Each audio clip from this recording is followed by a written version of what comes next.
உங்ககிட்ட ஒரு கேள்வி கேட்கட்டா? நீங்க என்ன சிம் வச்சிருக்கீங்க? இந்த குரல் பதிவு கேட்கிற ஆண்கள 3 பகுதி பேர் ஒன்று ஜியோ அல்லது ஏர்டெல் ஆகிய இரண்டதான் சொல்லுவீங்க. இந்த குரல் பதிவு வீடியோல நாம ஏர்டெல்ல உருவாக்கின சுனில் மிட்டல் என்பவரோட கதையை தான் பார்க்க போறோம். வாங்க இந்த வீடியோக்குள்ள போலாம். இது ஏகே டாக்ஸ். நான் உங்கள் ஏகே.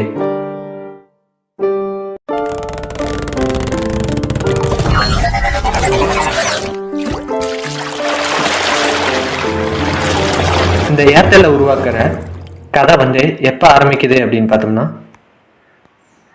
இந்த ஏர்டெல்ல உருவாக்கின கதை எங்க ஆரம்பிக்குது அப்படின்னு பார்த்தோம்னா, கோவாவில் ஆரம்பிக்குது. அன்னைக்கு புத்தாண்டு திருவிழா அப்போதுதான் ஒரு வழியா முடிஞ்சிருந்தது. ராத்திரி பகலா கொண்டாடி கலைத்த சுற்றுலா பயணிகள் ஜனவரி 1ஆம் தேதி 1992 நிம்மதியா தூங்க சென்றிருந்தாங்க.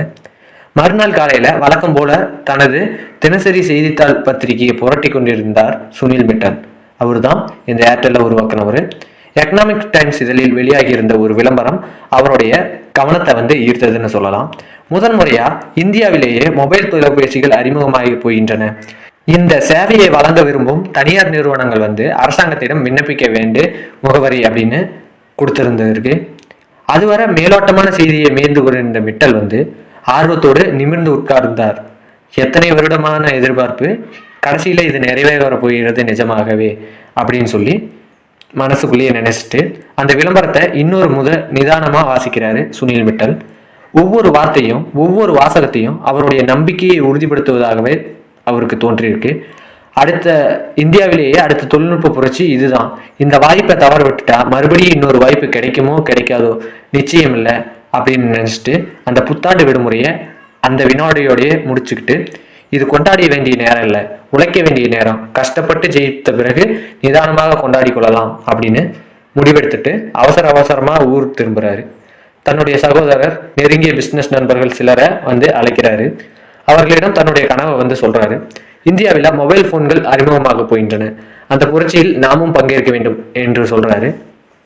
அப்போதுதான் சுனில் மிட்டல் பார்த்தி நிறுவனம் சுனில் மிட்டலோட பார்த்தி நிறுவனம் ஃபீடல் என்ற பெயர்ல தொலைபேசிகளை தயாரித்து கொண்டிருந்திருக்கு.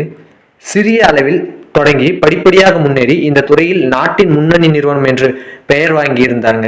எப்பன்னு பார்த்தோம்னா 1992. ஆனால் ஃபீடல் தயாரிப்புகள் அனைத்தும் சாதாரணமான போன்கள் மட்டும்தான். மொபைல் போன்களை பற்றி அவர்களுக்கு எதுவும் தெரியாது. இப்போ நம்மளுக்கு டெக்னாலஜி வளர்ந்துருக்கிறதுனால மொபைல் ஃபோனை பற்றி நம்மளுக்கு நிறைய தெரிஞ்சிருக்கு. இதுவே ஏற்கனவே இருக்கிற டெக்னாலஜியை சொல்கிறேன், அதை சொல்லுங்கள் பார்க்கலாம். பேஜர் அப்படிங்கிற ஒரு டெக்னாலஜி இருக்குது, அதை பற்றி சொல்லுங்கள். பேஜர் ஞாபகம் வச்சுங்க. பேஜரை பற்றி கமெண்ட் செக்ஷனில் சொல்லுங்கள். அவர்களுக்கு மட்டுமில்லை, அப்போது 1992 ஒட்டுமொத்த இந்தியாவிற்குமே மொபைல் ஃபோன் என்ற வார்த்தையே புதிதுதான். நீண்ட யோசனைக்கு பிறகு இப்போதுதான் அரசாங்கம் மொபைல் போன்களை இந்தியாவுக்குள்ள அனுமதிக்கலாம் என்று முடிவு செஞ்சிருக்கு. இந்த வாய்ப்பை நன்கு பயன்படுத்திக் கொள்ள வேண்டும் என்று விரும்பியிருக்காரு சுனில் மிட்டல். தன்னால் ஒரு சிறப்பான மொபைல் சேவையை வழங்க முடியும் என்று அவருக்கு நம்பிக்கை இருந்திருக்கு. ஆனால் அது வெறும் நம்பிக்கை இல்லை, அசட்டு நம்பிக்கை என்றார்கள் அவருடைய நண்பர்கள். ஏன்னு பார்த்தோம்னா, மொபைல் போன் என்றால் அது காரமா, இனிப்பா, சாப்பிடுவதா இல்லை அப்படியே விழுங்குவதா என்று கூட நமக்கு தெரியாது.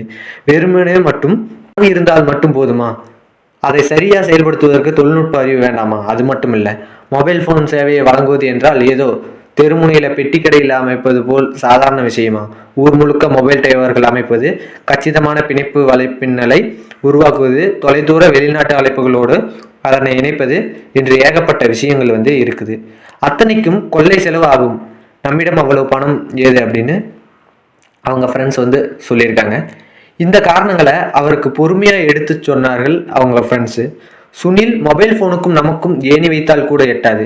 இப்படி அனாவசியமான கற்பனையில் மிதந்து அகல கால் வைக்காமல் இப்போது கையில் இருக்கும் தொழிலை மட்டும் கவனி அப்படின்னு அவங்க ஃப்ரெண்ட்ஸ் எடுத்து சொல்றாங்க. அவங்க சொல்றதும் நியாயம்தானே அவர் மனசுக்கு படுது. ஆனா மொபைல் தொலைபேசி துறையினுள்ள நுழைய வேண்டும் என்கிற அவரோட ஆர்வம் கொஞ்சம் கூட அப்பவுமே குறையல அப்படின்னு சொல்லலாம். பிசினஸ் உலகத்தில் உள்ளுணர்வுக்கும் மரியாதைக்கும் குறைச்சல் தான். யதார்த்தமா யோசிச்சு பார்த்தா சுனில் மிட்டல் இந்த துறையில இறங்காமல் இருப்பதுதான் நல்லது என்று அவங்க நண்பர்கள் சொன்னாங்க. சுனில் மிட்டலால் அவர்களுடைய வாதத்தை ஏற்கவும் முடியவில்லை, மறுக்கவும் முடியவில்லை. எப்படியாவது அவர்களை பொய்யாக்கி காண்பித்து விட முடியாதா என்று தவிச்சாரு. என்ன செய்ய போகிறாய் சுனில், அவருடைய சகோதரர் வந்து கேட்டாரு. 6 மாதம் விடுமுறையில போறேன் அப்படின்னு சுனில் வந்து சொல்றாரு. மறுபடியும் விடுமுறையா, எதற்கு அப்படின்னு கேட்டாங்க. அதுக்கு வந்து சுனில் வந்து பதில் சொல்லல. அவருடைய இந்த விடுமுறை ஜாலியாக செலவிடுவதற்காக அல்ல, மொபைல் தொலைபேசி துறையை ஆழம் பார்ப்பதற்கு அப்படின்னு அவர் மனசுக்குள்ளேயே நினைக்கிறாரு. அடுத்த சில மாதங்கள் நிஜமாகவே உலகம் சுற்றும் வாலிபனா உலா வந்தார், உலகத்தை சுற்றிட்டு வந்தார். சுனில் மிட்டல் பல நாடுகளோட முன்னணி மொபைல் தொலைத்தொடர்பு நிறுவனங்கள் நிபுணர்களை சந்தித்து அவர்களோட பேசி பிஸ்னஸை புரிந்து கொண்டு அதனை இந்திய சூழலுக்கு ஏற்ப மாற்றுவதற்கு என்ன செய்ய வேண்டும் என யோசித்து அதற்கு என்ன செலவாகும் என கணக்கு போட்டு அந்த தொகைக்கு எப்படி ஏற்பாடு செய்வது என்று தலையை உடைத்து கடும் உழைப்பு போட்டார். இத்தனைக்கு நடுவிலும் சுனில் மிட்டலுக்கு துளி கூட களைப்பு தெரியவில்லை. பைத்தியம் வெறி பிடிச்சது போல் ஏதோ ஒரு சக்தி அவரை வந்து செலுத்து கொண்டிருந்தார் போல் மிக தீவிரமாக செயல்பட்டு கொண்டிருந்தார் அவர். ஆனால் இந்த அசுர உழைப்புக்கு பலன் இருக்குமா? மொபைல் சேவை வழங்குவதற்கு போட்டியில் பார்த்திக்கு ஒரு வாய்ப்பு கிடைக்குமா? அப்படியே கிடைத்தாலும் லாபம் வருமா? பெரிய நிறுவனங்களின் போட்டியை சமாளித்து அவரால் முன்னேற முடியுமா? இந்த கேள்விக்கு நிச்சயம் பதில் தெரிந்து கொள்வதற்கு முழுசாக அவருக்கு 10 வருடங்கள் ஆனது. அந்த 10 வருடங்களும் தான் இந்திய தொலைத்தொடர்பு துறையின் திருப்பு முனைகள். சுனில் மிட்டல் என்கிற சராசரி நடுத்தர வர்க்க இந்திய இளைஞர் தனக்கென்று ஒரு பிஸ்னஸ் சாம்ராஜ்யத்தை ஒவ்வொரு செங்கல்லாக கட்டமைத்து கொண்ட அபூர்வமான வெற்றி கதை தான் இது. இதை பற்றி தான் அடுத்தடுத்த பார்ட்டில் மொத்தம் 18 பாகங்களாக பார்க்க போகிறோம். ஏற்கனவே இந்த ஒரு பாகத்தை இப்போ முடிச்சிட்டோம். அடுத்த வீடியோவில் அடுத்த பாகத்தை சந்திப்போம். நன்றி.